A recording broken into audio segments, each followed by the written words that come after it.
दोस्तों, मेरा YouTube channel में आप लोगों का स्वागत है। तो सबसे पहले नमस्कार, प्रणाम। पिछले मैंने वीडियो में आप लोगों से बताई थी कि मैं अपना खुद का कहानी आप लोगों के सामने प्रस्तुत करूंगी। तो मैं लेके आ गई हूं अपना खुद का कहानी, जिसका शीर्षक का नाम है किसान का बेटा। तो आइए मैं आप लोगों को सुनाती हूँ अपना कहानी, खुद का लिखा हुआ। सुंदरपुर नामक गाँव में एक किसान रहा करता था अपने परिवार सहित। वो अपने खेतों में सुबह को जाता और शाम को घर वापस लौट आता था, और बड़ी तमन्ना लेकर रोज यही सोचता था कि आज मेरा फसल बहुत छोटे छोटे हैं और कल ये बड़े हो जाएंगे, इसमें फल निकल आएंगे तो उसको बाजार में लेकर जाऊंगा, उचित दामों पर बेच दूंगा और फिर मैं मालामाल हो जाऊंगा। दरअसल उसके पिता का खेत उसको मिल जाता है और वह नाना प्रकार का सपने देखने लगता है। उसके पिता का खेत यही कुल 4 से 6 बीघा का जमीन होता है, और वह बहुत खुश होकर जी जान लगाकर उसमें मेहनत करने लगता है। पर उसको क्या पता था कि भगवान को कुछ और मंजूर है। कुछ नहीं पता था आगे मेरे साथ क्या होने वाला होगा। वो रोज रोज नया नया तरीका अपनाता है और अपनी पत्नी से कहता है कि इस साल तो हम किसी भी तरह से गुजारा कर ले, अगली साल तो हमको जरूर अवश्य मुनाफा होगा। ऐसा ऐसा मेरे साथ अवश्य होगा, वो बोलता है किसान अपनी पत्नी से। क्या कहती हो तुम? किसान की पत्नी अपनी पत्नी से पूछता है किसान की, क्या कहती हो तुम, ऐसा होगा ना मेरे साथ? तो उसकी पत्नी भी उसको समझ लेती है, लेकिन उसके कहने पर वो भी उसके साथ हाँ में हाँ मिला देती है। उसके साथ हाँ में हाँ मिला देती है, पर इंतज़ार भी उसको ज़्यादा नहीं करना पड़ता है। कुछ ही समय निकल जाने के बाद फिर से नया साल आ जाता है और किसान सोचने लगता है कि अब की बार इसमें ज़्यादा लागत लगाऊंगा तो क्यों नहीं, मुझे फ़ायदा होगा, अवश्य फ़ायदा होगा। और यही सोचने लगता है। इसी सोच में वह डूब जाता और पूरी रात करवटें बदल कर अपनी रात निकाल देता है और सोचता है कि सुबह को किसी तरह से सेठ के पास जाकर कुछ रुपयों का इंतजाम कर लाऊंगा, जो मुझे फसल से मुनाफा होगा उसे मैं वापस लौटा दूंगा। और वह ठीक सुबह सेठ के घर जाकर कुछ पैसे लेने के लिए आग्रह करने लगता है। उसके बाद होता क्या है, सेठ मान जाता है और किसान के कहने पर उसको 20,000 रुपया दे देता है, पर एक शर्त रखता है। रोज का 2 रुपया ब्याज लेता है। 12 महीने के लिए लेता है किसान पैसा उससे, तो वो रोज का 2 रुपया के प्रति ब्याज के हिसाब से उसको दे देता है। वो किसान खुशी खुशी घर आ जाता है और अपनी पत्नी को सारी योजना समझाता है। तो उसकी पत्नी पूरी बातें ध्यानपूर्वक सुनती है। फिर उससे कहने लगती है, आपको पता है कि हमें इस बार मुनाफा ही होगा, हर बार मिलता है, हर बार जितना मिलता है उतने में ही हमें संतुष्ट रहना चाहिए। आपको ब्याज पर पैसे लेने की ज़रूरत ही क्या थी? हमें हमेशा प्रयास और लगन से मेहनत काम करना चाहिए, कि हमें कर्ज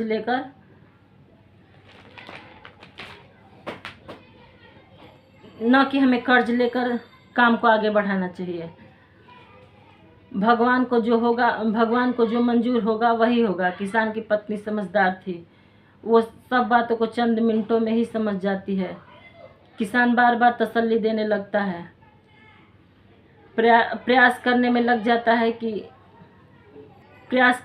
जाता है उसको मनाने का, और कहता है कि हमको प्रयास करने में क्या जाता है देवी। उसकी पत्नी चुप होकर उसकी उत्सुकता भरी बातों को ध्यानपूर्वक सुनने लगती है। तभी उसका सोया हुआ बेटा नींद से जाग कर उठ बैठता है और हंसने लगता है। वो आश्चर्य भरी निगाहों से उसको देखने लगती है और उसके पास जाकर दौड़कर पूछती है, क्या हुआ बेटा, तुझे क्या हुआ? उसका बेटा बोलता है कि आ माँ आ, क्योंकि उसका बेटा 2.5 से 3 साल तक का होता है। किसान की पत्नी बड़े प्यार से अपने बेटे को गोदी में लेकर उसको उठा लेती है और अपने बेटे को गोदी में लिए हुए बोरसी के पास जाकर रुक जाती है।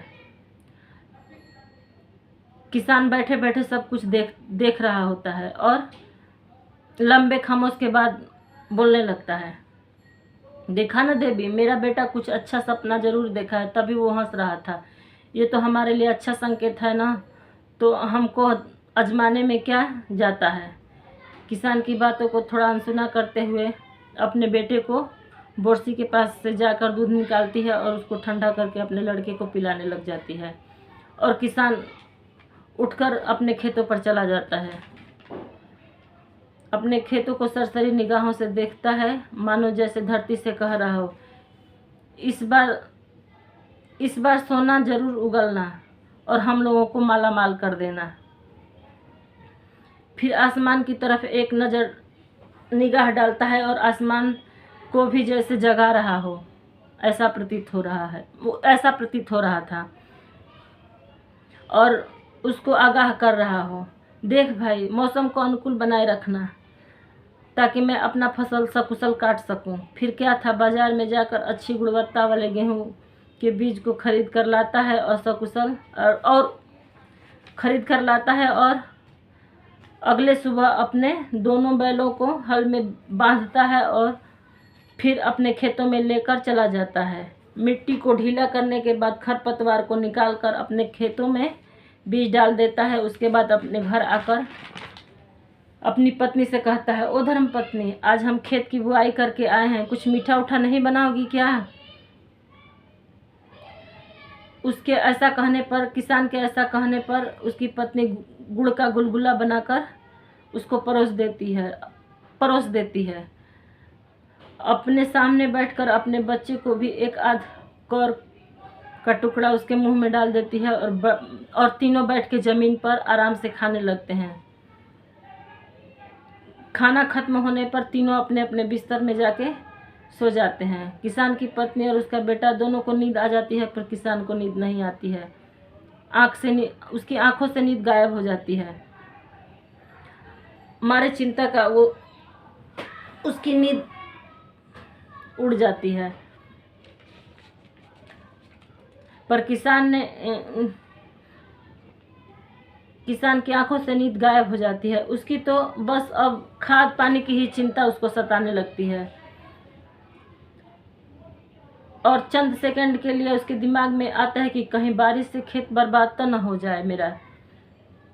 और फिर वो दूसरे कामों में भूल जाता है, दूसरे कामों में लग जाता है। पर उसकी सोच ठीक ही निकलती है। 20 से 25 दिन पूरे होते होते इतना बारिश होता है कि सब उसका बीज सड़ जाता है और सब खेत उसके बर्बाद हो जाते हैं। यही नहीं, किसान का वो सब जो बाकी के फसल थे वो भी बर्बाद हो जाते हैं। जो कि कुछ सब्जियां भी उसमें शामिल हैं, वो सब बर्बाद हो जाती हैं। हालांकि सेठ से पैसे उसने पूरे 12 महीने के लिए ले रखा हुआ होता है किसान, और वो किसान अपना धैर्य खोने लगता है। उसे बहुत बड़ा धक्का लगने लगता है। उसकी धर्मपत्नी किसान की जो होती है उसको समझाने लगती है, तसल्ली देती है, फसल हमारा बर्बाद हुआ तो क्या हुआ, आगे का खरीफ का फसल में हम कुछ करने के लिए खरीफ का फसल में कुछ करने के लिए उसको उत्साहित करती है। पर उसके मुंह से एक शब्द भी नहीं फूट रहे थे, मानो उसको साफ सूंघ गया हो। उसकी पत्नी बड़ी हिम्मती और धैर्यवान थी। उसको आगे प्रयास करने के लिए बार बार कहती है और अंततः उसको मना भी लेती है। पर अब ठान चुकी थी उसकी पत्नी कि मुझे भी अपने पति के साथ खेतों में जाकर काम करना होगा, उनके कामों में हाथ बटाना होगा। वो ठान लेती है, पर अधिक अथक परिश्रम के बाद अपनी खरीफ की फसल को कुछ अच्छी तरह से पकाने के बाद काट लेती है। पर जो सेठ होता है उसको कुल मिलाकर 25,747 रुपया देना था। पर वो किसान सोचने पर मजबूर हो जाता है, क्योंकि उसके पास कुल मिलाकर धनराशि 15,000 रुपये ही थे। क्योंकि उसके पास 15,000 धनराशि ही थे। अब सामने परिवार और अपने लड़के का स्कूल में अपने लड़के का दाखिला कराना था। वो मजबूर इधर सेठ को अपना पूरा पैसा ब्याज सहित चाहिए था। वो मजबूर होकर किसान बिलख बिलख कर रोने लगता है और वह किसान सेठ से विनती करने लगता है, पर सेठ के आगे रोना सब बेकार साबित होता है। तो दोस्तों, मैं मिलती हूँ नेक्स्ट वीडियो में। तो मेरा अगला भाग कल रहेगा। तब तक के लिए बाय बाय, नमस्कार, विदा लेती हूँ।